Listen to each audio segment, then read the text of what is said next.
사무엘상에 대한 서론 오늘 좀 시작하겠습니다. 잠깐 보면서 사무엘서 상하의 기록의 목적에 대한 거 거기 유인물 나와 있는 거 잠깐 한번 보겠습니다. 사무엘서는 이제 사사시대 이후에 왕위를 달라고 해서 왕정 정치가 시작되는 이야기인데요.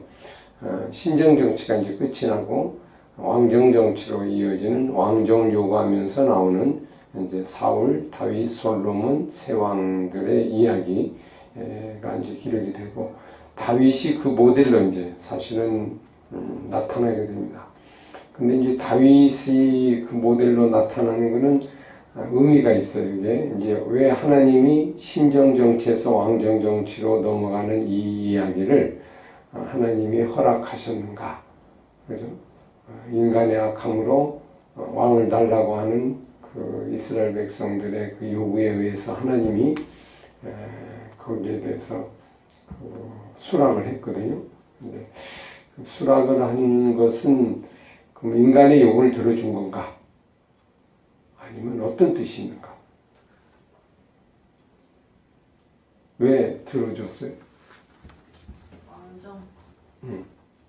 원래 왕정 정치가 하나님 뜻이 아니고 신정 정치인데 이제 왕을 달라고 하니까 어쩔 수 없이 그러는 인간. 그러면 하나님의 의도는 어떤 의도가 있었을까요? 이쪽으로.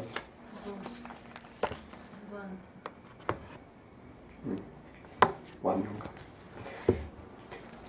사무엘상 1장 1절에서 18절까지 이렇게 같이 이제 공부할 내용인데 이번에 사무엘상에 대한 서론 오늘 좀 시작하겠습니다. 잠깐 보면서 사무엘서 상하의 기록의 목적에 대한 거 거기 유인물 나와 있는 거 잠깐 한번 보겠습니다. 사무엘서는 이제 사사시대 이후에 왕위를 달라고 해서 왕정 정치가 시작되는 이야기인데요. 신정 정치가 이제 끝이 나고 왕정 정치로 이어지는 왕정을 요구하면서 나오는 이제 사울, 다윗, 솔로몬 세 왕들의 이야기가 이제 기록이 되고 다윗이 그 모델로 이제 사실은 나타나게 됩니다. 근데 이제 다윗이 그 모델로 나타나는 것은 의미가 있어요. 이게 이제 왜 하나님이 신정 정치에서 왕정 정치로 넘어가는 이 이야기를 하나님이 허락하셨는가? 그죠? 인간의 악함으로 왕을 달라고 하는 그 이스라엘 백성들의 그 요구에 의해서 하나님이 거기에 대해서 수락을 했거든요.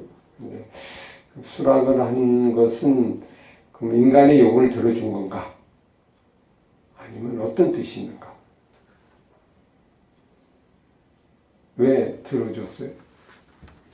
왕정.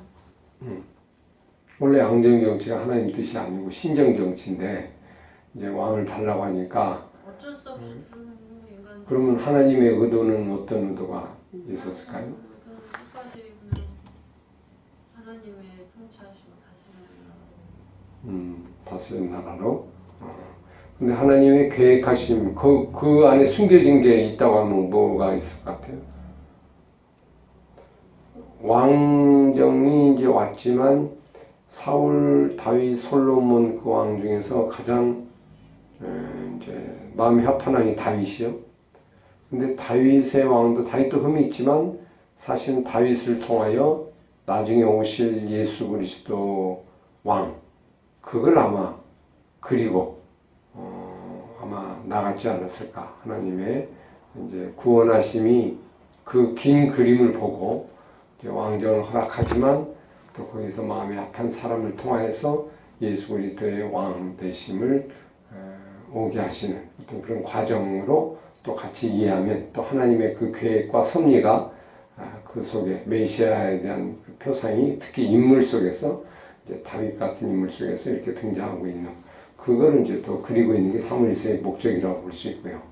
사무엘서의 역사의 중요한 거는 이제 왕국이 형성되는 과정을 얘기하고 있는데 이스라엘 왕성이 이제 왕국이 이렇게 점차 발전되고 나가 있는 이야기를 하고 있는데 이제 이스라엘의 한 민족의 역사인가 아니면 하나님의 나라를 진행하는 과정인가 이렇게 볼 때 한 민족의 역사만 그린 건 아니죠. 그걸 통해서 하나님의 나라가 확장되어 가는 과정을 그리고 있는 것. 그것도 그 안에 들어있는 하나님의 의도라고 볼 수 있습니다. 사무엘상이 이제 사무엘 출생부터 시작해갖고 사울의 이제 죽음까지 사무엘상은 이제 그리고 있는데 94년간 이제 기간을 그리고 있어요, 그죠? 사무엘상 약 100년 기간인데 그리고 이제 사무엘하는 다윗이 등장돼서 다윗의 여정길을 집중적으로 언급하고 있다 이렇게 볼 수 있습니다. 그래서 사무엘과 사울과의 관계 이게 사무엘상의 가장 핵심적인 내용이고 거기에 다윗이 조금 훈련의 어떤 도구로 훈련하는 사람을 붙여줘서 다음에 올 왕에 대한 그 준비 과정으로 다윗이 좀 들어가 있다 이렇게 볼 수 있습니다. 특히 이제 역사적 환경을 좀 보면 이게 BC 11세기 10세기인데요. 주전 이제 이스라엘 백성에서 가장 왕성한 가장 그 강력한 왕정 정치의 기간이 바로 이 기간이었다. 그래서 이 이스라엘 백성이 성장할 수밖에 없었던 이유가 그 주변 나라들이 힘이 없었어요. 강하지는 못했고 그래서 예를 들면 남측 애국은 라암세 3세 암살 이후에 급격히 세력이 위축되었고 이제 힘을 별로 못 쓰고 있었고요. 이제 그다음에 북쪽 아수르는 아직 그 영향이 크지 않았습니다.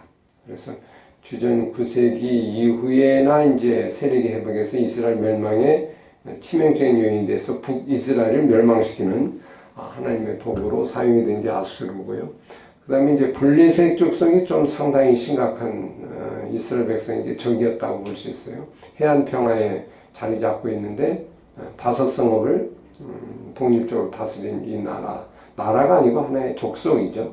근데 삼손 때부터 엘리, 사무엘, 사울에 이르기까지 계속 이스라엘을 괴롭힌 하나의 블레셋 족속이 거기에 가깝게 많이 등장하고 있고, 이제 블레셋의 모든 것들은 이제 이스라엘 백성에게 영향을 미쳐서 늘 이렇게 갈등의 요인으로 나오고 있습니다. 그래서 큰 나라는 아수르, 애국은 별로 없고요.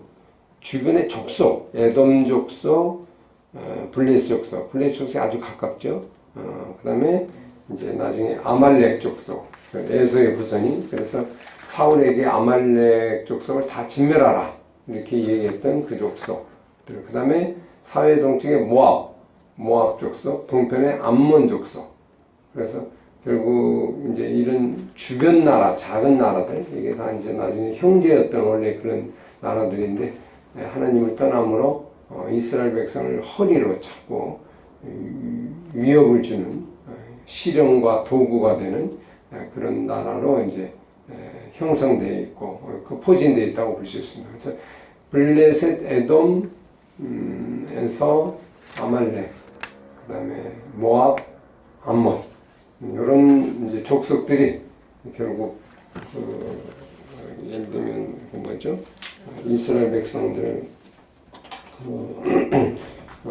주변에 어떤 가장 큰 허리의 어떤 요소로 등장이 돼서 가장 힘들게 했던 것이다. 이렇게 보시면 좀 되겠어요. 그래서 주변 환경이 이제 하나님이 이스라엘 백성을 잘 사용하기에 좋은 환경이었었고 이때가 이스라엘 백성이 가장 왕정 국가로 부상한 그런 시대적 배경이었다. 이렇게 한 가지 우리가 이해를 하면 사무엘서를 이해하는 데 아주 중요한 좋은 요소가 된다. 이렇게 볼 수 있습니다. 그림을 한번 그려보면 이렇게 되겠습니다.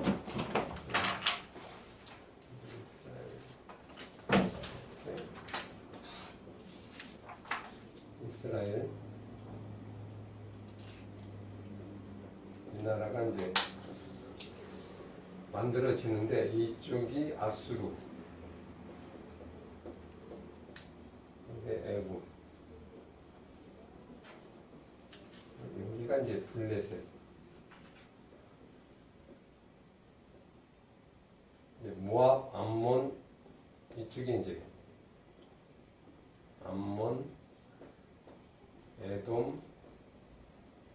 이렇게 이제 나라들이 이렇게 포진되어 있어요, 그죠? 이렇게 작은 이제 족속들, 팔레스타인도 족속이고 작은 하나의 민족 같은 거. 이건 이제 나라인데 이 나라가 이제 애굽의 그 바로 왕이 이제 죽으면서 암살당해서 3세가 죽으면서 이게 이제 약화됐어요. 그죠? 힘이 없어요.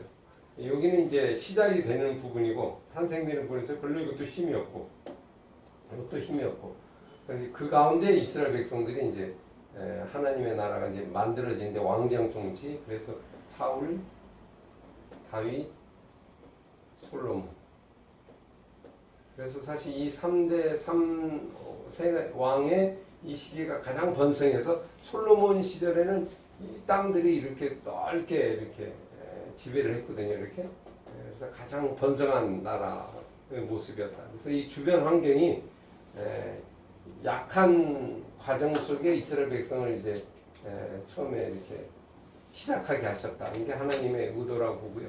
물론 이제 조그마한 이런 블레셋이 가장 좀 어려웠어요. 블레셋이 이제 우리가 말하는 이제 사사 시대부터 있었던 삼손으로